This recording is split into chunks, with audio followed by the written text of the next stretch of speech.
La vida no es fácil para ninguno de los que creemos en Dios.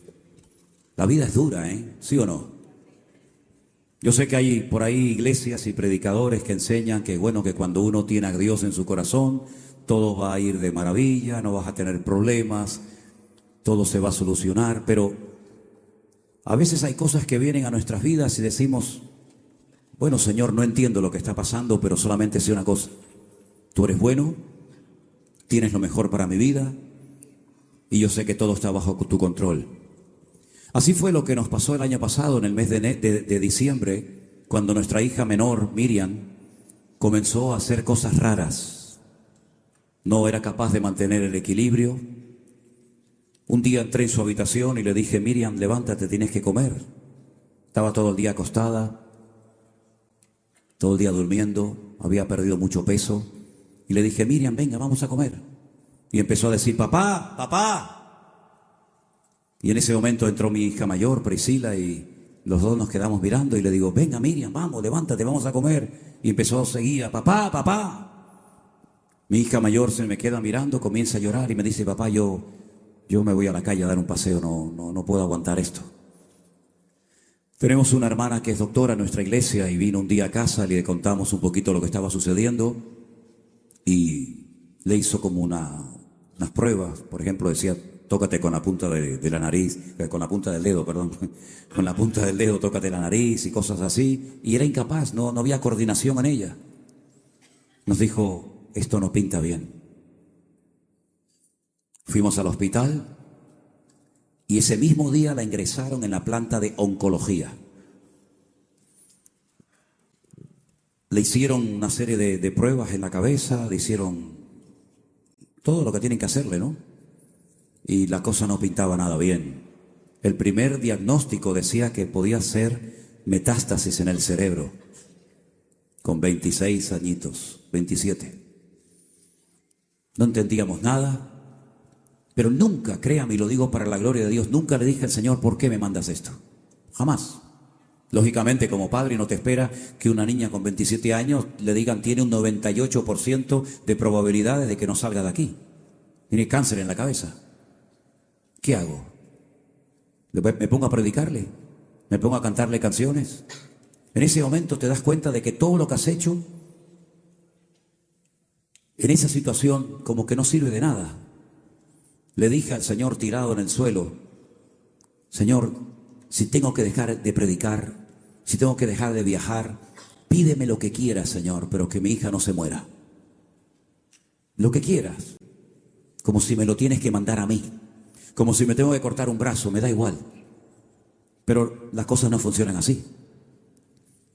El Señor comenzó a obrar, el Señor comenzó a mover a miles. Y les agradezco públicamente de todo corazón a todos los que han orado por mi hija y a todos los que lo siguen haciendo, ¿verdad? Finalmente no dijeron que era metástasis, como en un principio nos habían dicho, pero sí le diagnosticaron una enfermedad que no tiene cura, desde el punto de vista científico para los médicos, que se llama esclerosis múltiple. La palabra esclerosis es una palabra que viene del latín, significa cicatrices o marcas, en este caso en el cerebro. Recibe un tratamiento costosísimo, que gracias al Señor, lo que llamamos en España la seguridad social, que es todo lo que es el seguro médico, lo cubre perfectamente. Le tuvieron que extraer con muchísimo cuidado un líquido de la médula espinal, porque también la tienen dañada, y mandaron todas esas pruebas a Suiza, y allí le hicieron un tratamiento personalizado, que es el que está recibiendo actualmente cada 6 meses. Ahora, por cierto, ahora el mes de marzo le vuelve a tocar otra vez. Tiene que estar unas cuantas horas, casi toda una mañana en el hospital. Es un tratamiento que se mete por vena, muy fuerte, y le dura 6 meses. No es para curarla, sino para que esa enfermedad llamada esclerosis múltiple no vaya más. Pero lo que quiero decir con todo esto es que Dios no tiene que pedirte a ti permiso para probarte. Ni nunca te pedirá perdón por haberte probado. Si nosotros decimos que Él es nuestro Dios, nuestra cabeza, nuestra autoridad, ¿puede o no puede hacer el Señor lo que quiera en tu vida?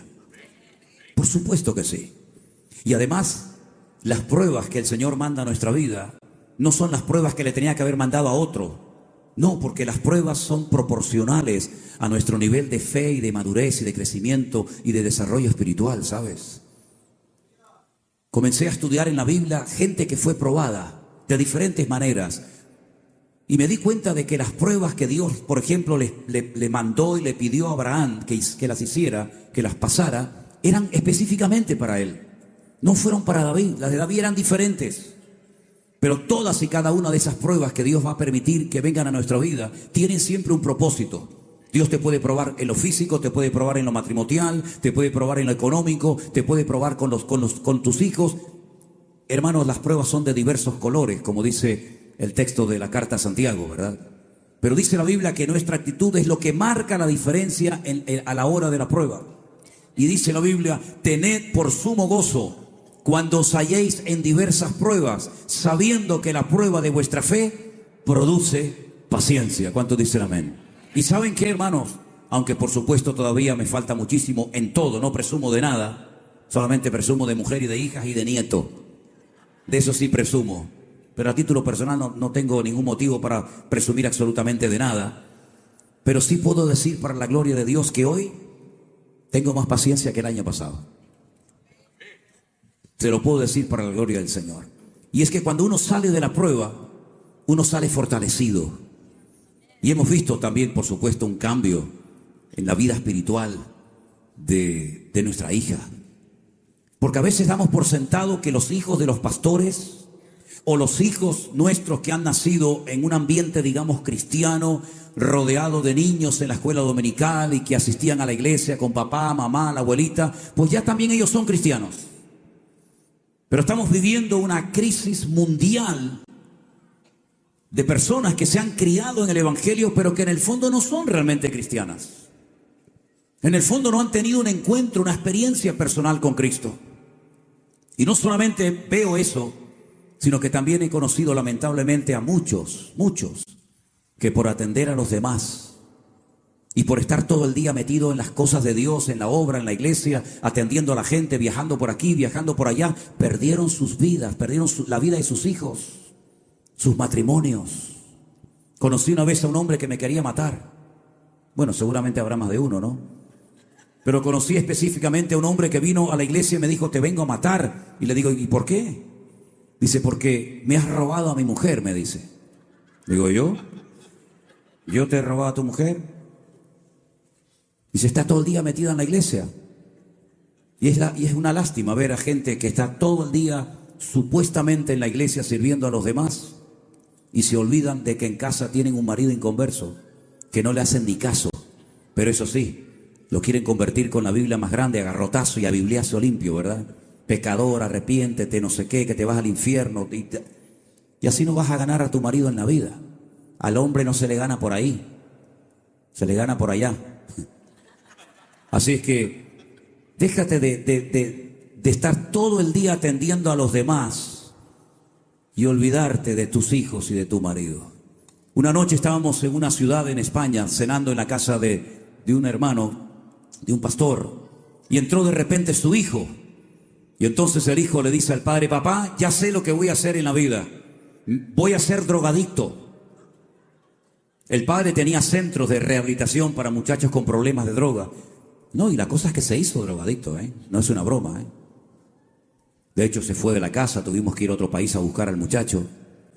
Y la cuestión está en que la explicación que él daba es que papá, solamente tienes tiempo para atender a jóvenes drogadictos y a mí hace años que no me atiendes. Perdió a su hijo por salvar a los demás. Y la Biblia dice que el que no atiende a los suyos es peor que un incrédulo y ha negado la fe. Así es que está bien que vengas a la iglesia, que cantes, que prediques, que ayunes, que reprendas, que sueltes, que para aquí, para allá. Todo eso está muy bien, hermanita o hermanito. Pero no te olvides que tu mayor prioridad en la vida es atender a tu familia. Y si ganas el mundo, pero pierdes a tu familia, no has ganado nada. Porque qué dolor y qué tristeza tan grande tiene que ser. Yo, gracias a Dios, no sé lo que es eso. Pero qué tristeza tan grande tiene que ser para una persona que está atendiendo a los demás, pero que ha perdido al tesoro más grande que Dios le puede dar a unos padres, que ¿cuál es? Nuestros hijos. Así es que, sinceramente les digo, no tengo ni idea por qué estoy diciendo esto. porque este no es el mensaje que yo tengo para ustedes esta noche.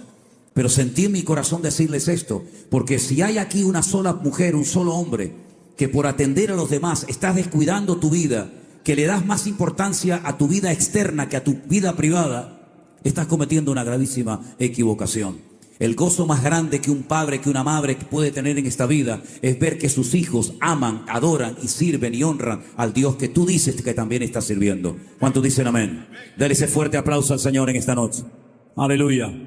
Que Dios nos ayude a todos. Hermanos queridos, empecé hace unas semanas a leer el libro de los jueces. ¿Hay alguien aquí que lo ha leído alguna vez el libro de los jueces? Gracias, hermano. Es un libro de la Biblia, por si acaso piensan que es un libro de jueces o de abogados. No, no. El libro de los jueces es un libro muy bonito, muy interesante, porque nos relata 200 años de historia. 200 años de historia.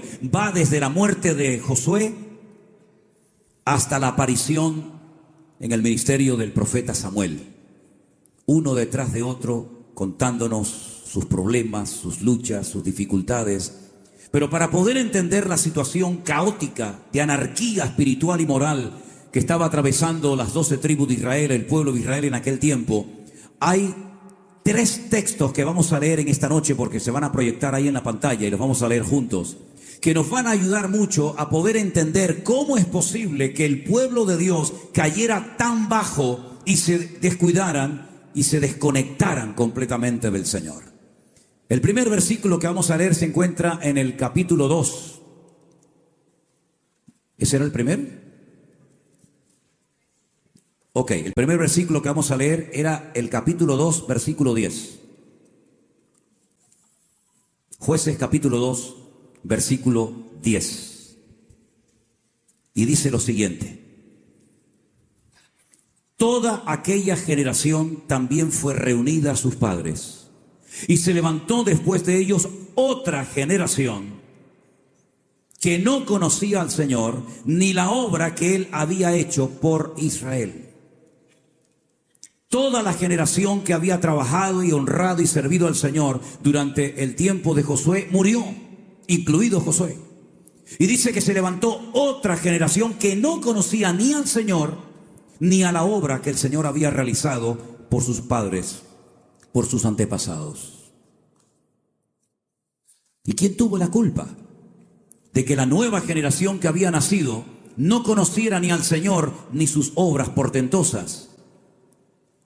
Pues esa generación que desapareció, que estaban muy preocupados en conquistar la tierra prometida, pero se olvidaron de traspasar el conocimiento a sus hijos y a la siguiente generación. Y se perdió toda una generación, porque dice la Biblia que esa generación no conocía al Señor. ¿Te has preguntado alguna vez si el que vive en tu casa, ese niño, ese adolescente y ese joven, conoce al Señor de sus padres? Porque a lo mejor sabe mucho de la Biblia, del Señor, pero del Señor de la Biblia no sabe nada. Le podemos preguntar a muchos niños y adolescentes: cuéntame la historia de Jonás, cuéntame la historia de David y Goliat, cuéntame la historia de Abraham, de Sara, de Moisés, de Ruth, etcétera, etcétera. Pero eso no significa de que ellos hayan nacido de nuevo. Pregúntale de vez en cuando a tu hijo: hijo, ¿tú has nacido de nuevo? ¿Tú has abierto tu corazón y has recibido a Cristo en tu corazón como tu Señor y Salvador personal? ¿Tú lees la Biblia, hijo? ¿Tú oras todas las noches? Cuéntame qué es lo que ves tanto en internet, qué es lo que te preocupa en la vida. Se perdió toda una generación porque estaban más ocupados en conquistar la tierra de Canaán, la tierra prometida, que en alcanzar a sus hijos y llevarlos a la presencia del Señor. Y ese fue el gran error de esa época, que toda la generación que nació no conocía al Señor ni las obras del Señor. Si tienes niños pequeños, cuéntales historias de la Biblia, ora por ellos. En Israel hay una costumbre y es todos los sábados, el día de reposo, el día del Shabbat, toda la familia se reúne junto al papá. Y se come muchísimo, se canta, se lee la Biblia.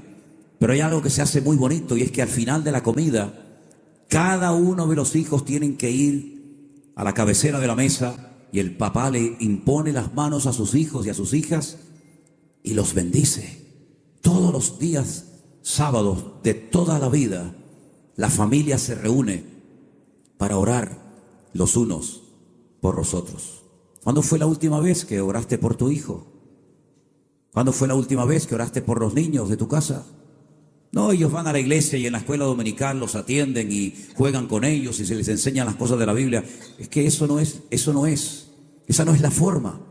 Estamos viviendo en unos tiempos donde nuestras familias están siendo atacadas de una forma tremenda. Lo que a nuestros hijos le están enseñando en las escuelas, en nuestra época, era impensable, totalmente impensable que les enseñaran esas barbaridades y esas locuras que nuestros niños están aprendiendo en las escuelas. Y para ellos es normal. Y hay como otros modelos de familia. Sin embargo, los principios, la educación, el transmitir el conocimiento, el animarles a orar, a aprender versículos, capítulos enteros de la Biblia, todo eso hay que aprenderlo en el hogar. Me gusta mucho cómo el papá y la mamá, por ejemplo, en la cultura del judaísmo, trabajan como si fueran un equipo. La mamá le pasa la fe al hijo o a la hija y el papá el conocimiento. Cuando ustedes leen, por ejemplo, la carta de Pablo a Timoteo, una de ellas, le dice: Timoteo, la fe que ahora tienes habitó primeramente en tu abuela Loida y posteriormente en tu mamá Eunice, y estoy seguro que en ti también, porque la palabra madre se dice en hebreo y está dentro de la palabra o del término emuná. Cuando usted lee la palabra emuná, que significa fe, las dos primeras palabras significan mamá, así que mamá está dentro de la fe, y la madre tiene que transmitirle la fe orando, enseñándole al niño que no hay problema que Dios no pueda resolver, contándole testimonios, transmitiéndole esa confianza, esos valores al niño y a la niña. Y eso los va a marcar para el resto de su vida. Y entonces, ¿qué es lo que hace el papá? El conocimiento. Los niños en Israel aprenden a leer y a escribir en casa antes de ir a la escuela. ¿Y con qué libro? ¿Con qué manual estudian? Con la Biblia, con la palabra de Dios. Y hay niños que saben libros enteros de memoria. Hermanos queridos, nuestra prioridad tiene que ser nuestros hijos, nuestra familia, los que habitan cerca de nosotros. Instruye al niño en su camino, y aun cuando fuere viejo, no se apartará de él, dice la palabra de Dios. La cantidad de chicos que cuando van a la universidad se olvidan del Señor, se olvidan de la palabra de Dios. Los atrapa un chico, una chica del mundo y ya no quieren volver a la iglesia.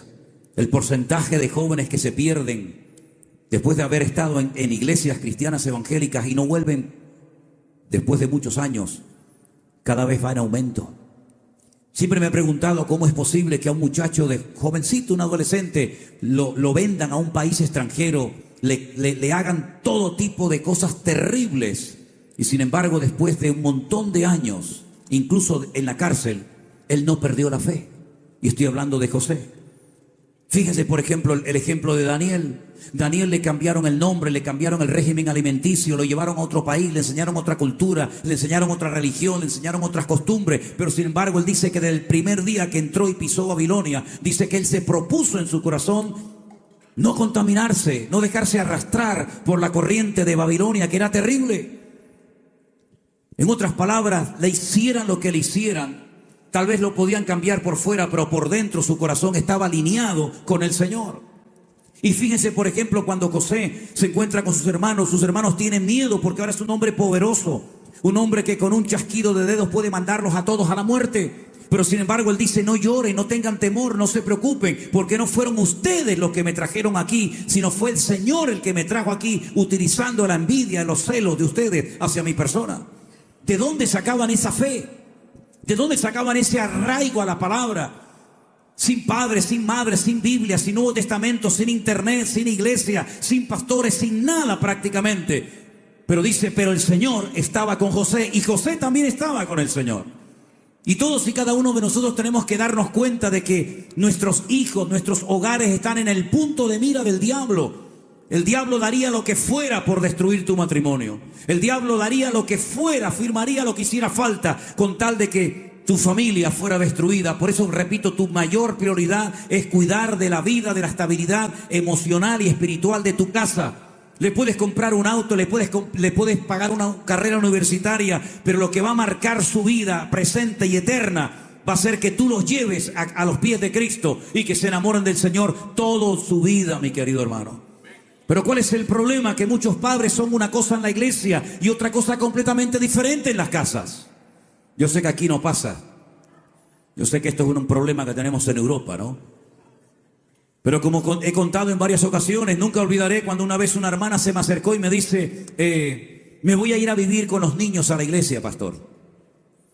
Digo, sí, ¿para qué? ¿Qué va a hacer aquí? Dice, porque aquí mi marido en la iglesia es un ángel, pero en la casa es un demonio. Digo, ¿y usted cree que la iglesia lo va a cambiar? ¿Usted cree que por vivir en la iglesia lo va a cambiar?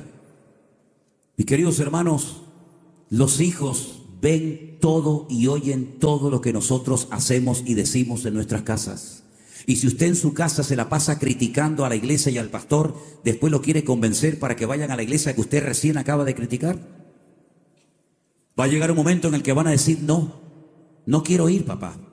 Porque a lo mejor no se atreve a decírtelo a la cara, pero en lo más profundo de su corazón, ¿cuántos hijos han sido vacunados contra las iglesias, vacunados contra el Señor, por el mal ejemplo que a lo mejor sus padres le dieron? Seamos realistas, seamos honestos y vamos a preguntarnos si verdaderamente estamos trabajando y estamos invirtiendo en ellos para que ellos el día de mañana sean aún mejor cristianos y mejores siervos de Dios de lo que nosotros pudimos llegar a ser para la gloria del Señor. Amén, hermanos. Toda la generación que se levantó después de Josué no conoció al Señor, ni su palabra, ni sus obras portentosas. Qué lástima, ¿verdad? Cuando Moisés murió, hubo un Josué. Pero cuando Josué murió, no hubo alguien que ocupara su lugar. Se creó un vacío de autoridad. Y entonces vemos en el siguiente texto bíblico otro problema que comenzó a cometer el pueblo de Israel. En el capítulo 3, versículo 7, dice la palabra, hicieron los hijos de Israel lo malo ante los ojos del Señor y se olvidaron de su Dios. Esta frase la he subrayado en el libro de los Jueces, aparece un montón de veces. Hicieron lo malo ante los ojos del Señor. Hicieron lo malo ante los ojos del Señor. Dios levantaba un juez, los libertaba. Estaban un tiempo tranquilos, moría el juez, volvían a hacer lo malo ante los ojos del Señor. Venían los enemigos, dejaba de caer la lluvia, eran secuestradas las mujeres, quemaban las cosechas, clamaban al Señor, Dios levantaba otro juez, los libertaba de la opresión, se moría el juez, volvían a hacer lo malo ante los ojos del Señor. Y la historia se repitió por un periodo de más de 200 años. Si no aprendemos de los errores del pasado, los vamos a volver a cometer. ¿Y por qué hacían lo malo ante los ojos del Señor? Porque perdieron el respeto a Dios. No había santidad ni orden en el pueblo. Había un vacío de poder. ¿Se acuerdan ustedes las palabras de Pablo cuando se despide de la iglesia que él había pastoreado por 2 años en la ciudad de Éfeso? Él dice, yo sé que después de mi partida, lobos rapaces de entre vosotros se levantarán y no perdonarán al rebaño. ¿Cómo sabía Pablo que cuando él se ausentara, había personas que estaban luchando por puestos y por cargos en la iglesia, que iban a aprovechar la ausencia de Pablo para asaltar a la congregación y hacerse con el control y con el poder de la iglesia? Eso fue lo que le pasó al pueblo de Israel. Cuando Moisés murió, había un hombre de Dios que fue preparado por 40 años. Y en esos 40 años Dios lo moldeó, aprendió a servir, aprendió a someterse, aprendió todo lo que tenía que aprender para estar capacitado para ocupar el lugar de Moisés. Pero cuando Josué muere, no había nadie. Se creó un vacío de autoridad, se creó un vacío en el liderazgo. Y lo que pasó fue que el enemigo tomó lugar, porque Satanás se mueve en el caos, en el desorden. Satanás se mueve en ese vacío donde no hay autoridad, donde no hay cobertura, donde no hay nada. Y entonces vamos a ver que el siguiente texto bíblico nos dice más adelante, y cada uno hacía lo que bien le parecía, porque no había rey en Israel. ¿Cuántos dicen amén? No había rey en Israel, por lo tanto esto me da licencia para hacer lo que me da la gana. No, señor. No, señor. Ustedes tienen suficiente conocimiento bíblico y suficiente experiencia y testimonios para que, aunque no haya rey, no significa de que ahora puedo hacer lo que me da la gana, porque ya ustedes saben lo que tienen que hacer. Pero el gran problema de aquella época y hoy en día es que hay un excesivo arraigo al hombre en vez de un apego y un arraigo al Señor y a su palabra. Hay gente que no sabe vivir sin un pastor. Yo llevo 40 años sin tener un pastor. A mí no me predica nadie. A mí no me aconseja nadie, digamos, de decir, pastor, ¿me puede atender? A mí nadie me pasa la manita por la espalda. Es que ni lo necesito. Pero ¿cuántas personas, si el pastor hoy no les saludó, se enfadaron y se cambian de iglesia? Yo sé que aquí no pasa. Eso es allá, en Europa, en la vieja Europa, ¿verdad? Pero ¿cuántas personas se fueron de la iglesia porque no recibieron lo que querían recibir? Y yo siempre he dicho, y ustedes lo saben porque he sido muy claro cuando he enseñado esto, que la mejor manera de no sentirte nunca ofendido por nadie es no esperar nada de nadie. Si usted espera que le saluden, si usted espera que le llamen, si usted espera que le visiten y no recibe lo que usted quería recibir, se va a sentir herido. Se va a sentir ofendido. Es como si alguien aquí esta noche, perdone que ponga un ejemplo así, ya es que yo vine para que el pastor Sierra me saludara. ¿Y si no le saludo? Ya el pastor Sierra ya no sirve para nada, ya. Como el otro día, no sé si estás aquí, la persona que voy a hablar, no voy a mencionar nombre, pero a lo mejor vete a saber si estás aquí. Me escribe una señora y me dice, ¿puedo orar acostada en la cama porque me duele la espalda? Y le pregunté la edad. ¿Usted qué edad tiene, señora? Y me dijo la edad y yo le contesté. ¿Y a usted no le da vergüenza, con la edad que tiene, preguntarme a mí si puedo orar acostada en la cama? ¿Es que acaso hay alguna postura bíblica para orar? ¿No se puede orar de pie, sentado, acostado, en un barco, en un avión, en un submarino, en una cárcel, en una cueva? ¿Qué más da como ore, hermano? Quiere orar de pie, ore de pie. Quiere orar sentado, quiere orar de rodilla, quiere orar tumbada en el suelo, quiere orar con las piernas para arriba y la cabeza para abajo. Pero ore, mijo, ore, ¿qué más da la forma? Pues se enfadó conmigo la doña, me llamó de todo y me dijo, ahora voy a tirar su libro del devocional a la basura y no lo voy a seguir más. ¿Por qué? Porque esperaba que a lo mejor yo le diera otra respuesta, no se la di y se enfadó. Y el problema que no tiene es ella, porque yo voy a seguir comiendo igual, a ver si me entiende. Es que este hombre no tiene amor. ¿Cuántas veces me habéis oído decir, hermano, a mí me da igual lo que usted diga de mí? Si tengo o no tengo amor, si soy bueno o soy malo, a mí su opinión me entra por aquí y me sale por allá. A mí lo que me interesa es que en Cristo Jesús soy más que vencedor. El Señor está conmigo. Procuraré hacer las cosas lo mejor posible. Pero depender de la gente es lo peor que te puede pasar en esta vida, mi querido hermano. Lo peor que te puede pasar en esta vida. Pero el pueblo de Israel, no tenemos rey. ¿Y qué? No tenemos pastor. ¿Y qué? Hacemos lo que nos da la gana. No te da licencia hacer lo que te da la gana, porque ya tenemos que ser mayorcitos, ya tenemos que ser adultos para decir, oye, no tengo pastor, no tengo iglesia, estoy solo, mi marido me abandonó, mi mujer se fue con otro, mis hijos no sé qué, pero el que tiene que estar conmigo ha prometido estar siempre y lo estará, mi hermano. La Biblia dice en segunda de Timoteo, dice, en mi primera defensa ninguno estuvo a mi lado. Nadie. ¿Dónde estaba Timoteo? ¿Dónde estaba Silas, Priscila, Aquila, Tiquico? ¿Dónde estaba? Ninguno estuvo a mi lado. Claro, mientras viajamos, mientras somos famosos, mientras nos invitan por aquí y por allá, todo el mundo quiere venir con uno, claro. Pero es que en la cárcel tengo frío, no tengo ni un capote para abrigarme, estoy solo. Dice, y además los poquitos que me quedaban se fueron. Demas se marchó amando este mundo. Alejandro el calderero me ha causado muchos males. Nadie estuvo a mi lado, pero hay un versículo ahí que dice, pero el Señor estuvo a mi lado y me dio fuerzas y me libró de la boca del león. Aleluya. Denle ese aplauso fuerte al Señor, hermano. El Señor estuvo a mi lado. Gloria a Dios. Y estamos viviendo en unos tiempos en los que no podemos depender del culto, no podemos depender del pastor. Tenemos que depender única y exclusivamente de Dios. Ya está bien de levantar a los altares a la gente que predica en los púlpitos. Es lo peor que pueden hacer ustedes como pueblo de Dios. ¿Y cuántos pastores han ocupado en la vida de las iglesias el lugar de Cristo? Lo que el pastor diga hay que hacerlo. ¿Por qué? Porque es el pastor. No, señor. Usted será el pastor o el susum corda o como quiera que se llame, ¿sabe?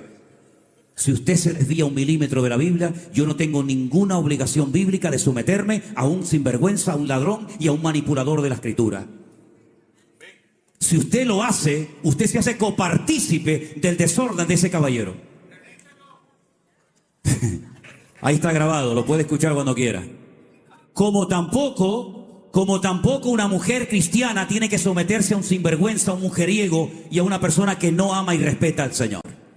En otras palabras, no confundamos el someternos como si Juana, lo que usted diga, porque es el ungido de Jehová. ¿Y usted qué es entonces, mijo? Es que yo soy el ungido de Jehová. ¿Y ustedes qué son? ¿Ungidos de quién? El mismo espíritu que mora en mí, mora en cualquiera de ustedes, mi querido hermano. Y la misma Biblia que yo tengo es la Biblia que usted tiene, mi querida hermana. Por lo tanto, al que tenemos que mirar y honrar y obedecer siempre es al Señor. Y por supuesto, si una persona me guía, me aconseja, me pastorea y me atiende con la palabra de Dios en la mano, yo diría amén. Pero en el momento en el que se desvíe de la palabra, yo no tengo ninguna obligación, ni moral ni espiritual, de hacerlo. Porque, repito, me hago copartícipe de su pecado o de su error. La dependencia excesiva del pueblo al hombre en vez de a la palabra de Dios ha producido un caos en la iglesia evangélica terrible.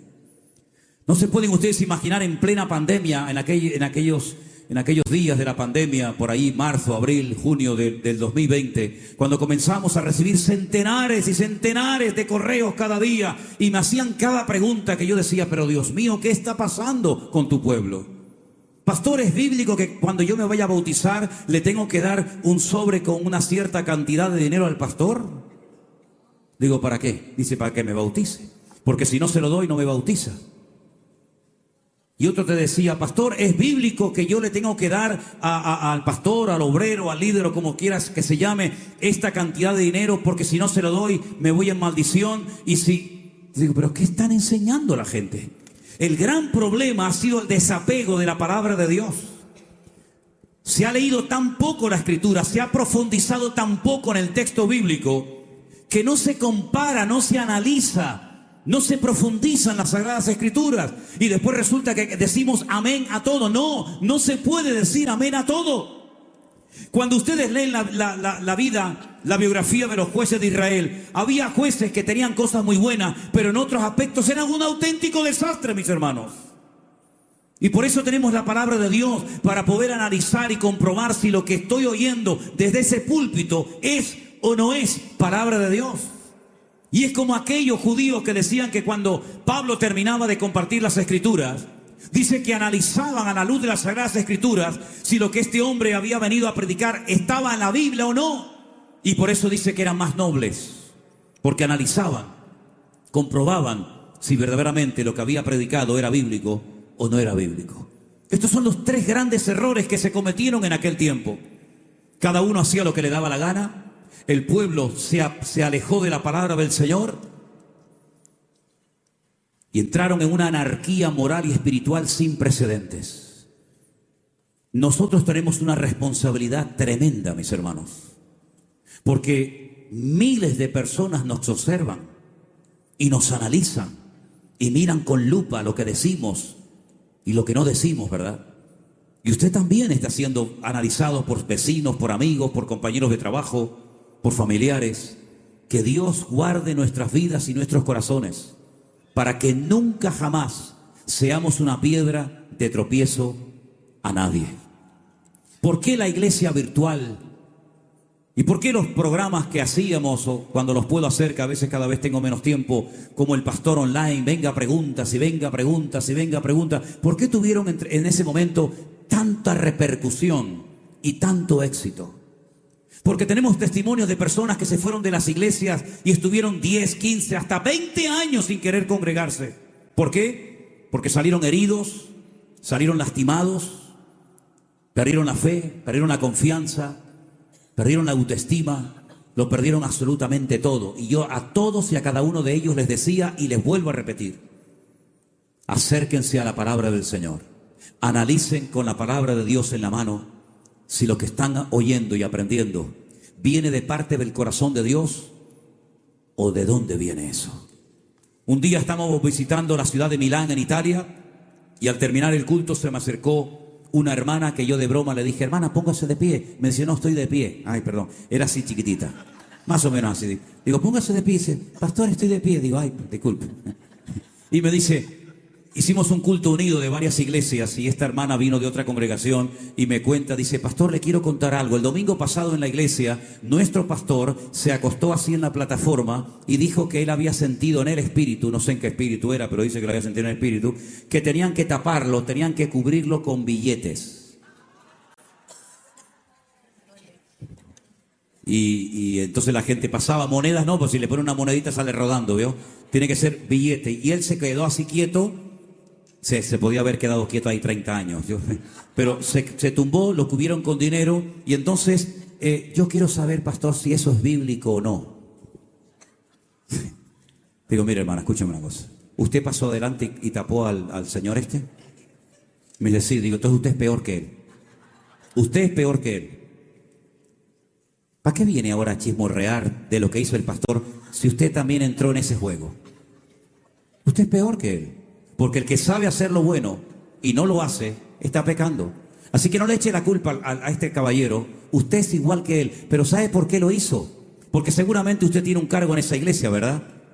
Me dice: ¿cómo? Cuando alguien te dice ¿cómo? O te hace es porque está pensando a ver lo que te va a decir. ¿Usted hizo esto? Ya está, ya lo hizo, seguro. Usted tiene un cargo en la iglesia, ¿verdad? Me dice: sí, pastor, yo soy líder de no sé qué. Digo: claro, eso es lo que te pasa. Que como eres líder de no sé qué, no quieres perder el cargo, no quieres perder tu posición, tu poltrona. Y entonces eres capaz de callarte y de hacer cosas incorrectas porque no quieres perder el sitio. Pero no te olvides que tendrás que rendirle un día cuentas delante del Señor.